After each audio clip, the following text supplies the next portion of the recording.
Hello everyone, কিছু সময় আগে আমাদের জিমিন কিন্তু ওয়েভার্সে লাইভে এসেছিল এন্ড ভক্তরা তাকে হঠাৎই লাইভে দেখে পুরো চমকে যায়। এন্ড আর্মিরা, আজকে আমরা জিমিনের সেই লাইভটিকে বাংলাতে সম্পূর্ণভাবে এক্সপ্লেন করতে চলেছি। কিন্তু এর আগে বিটিএস এর এমনই নতুন নতুন লাইভের বাংলা এক্সপ্লেনেশন গুলো সবার আগে পাওয়ার জন্য এখনই ভিডিওটিতে একটি লাইক করে চ্যানেলটিকে সাবস্ক্রাইব করে দাও।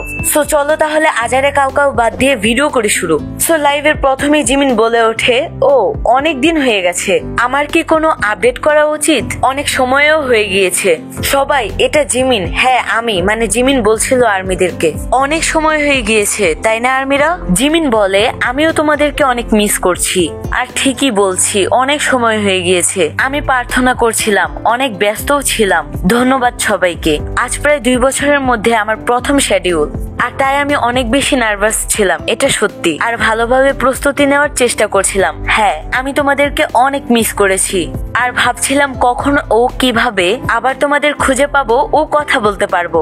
যাই হোক, এটা যেহেতু আমার প্রথমবারের মতো, তাই ভেবেছিলাম অনুষ্ঠানের পরেই তোমাদের সাথে সাক্ষাৎ করা উচিত, আর সেই কারণে আজ আমি খুব খুশি। জিমিন বলে, আচ্ছা আমি কি ঠিক আছি? আমি প্রায় অনেক দিন ধরেই খুব বেশি নার্ভাস ছিলাম। কিন্তু এটা ছাড়ো, আমি একটা নতুন কথা বলি। জিমিন বলে, আমি প্রেসে গিয়েছিলাম এবং সেখানে আমার ভক্তরাও উপস্থিত ছিল, তাই আমার সত্যি নতুন অনুভূতি হয়েছিল এবং আমি পুরো অনুষ্ঠানটি খুব সুন্দর করে উপভোগ করেছি। জিমিন আরো বলে, পোশাকগুলো কিন্তু খুবই সুন্দর ছিল। আমি বিশেষ কিছু করিনি, কিন্তু আজ লাইভে আসার জন্য আপনাদেরকে ধন্যবাদ। ভাগ্যক্রমে আজ বাহিরে তেমন একটা গরম নেই। জিমিন বলে, তাই আবহাওয়া আমাকে পরীক্ষা করা হয়নি। আর যখনই আর্মিদেরকে জিমিন বলে, এভাবে আপনাদেরকে আমরা লাইভে প্রতিনিয়তই দেখতে চাই, তখনই জিমিন আরো একটি কথা বলে যে বন্ধুরা সংযোগ ভালো নয়, আপনারা প্রায়ই বিচ্ছিন্ন থাকেন।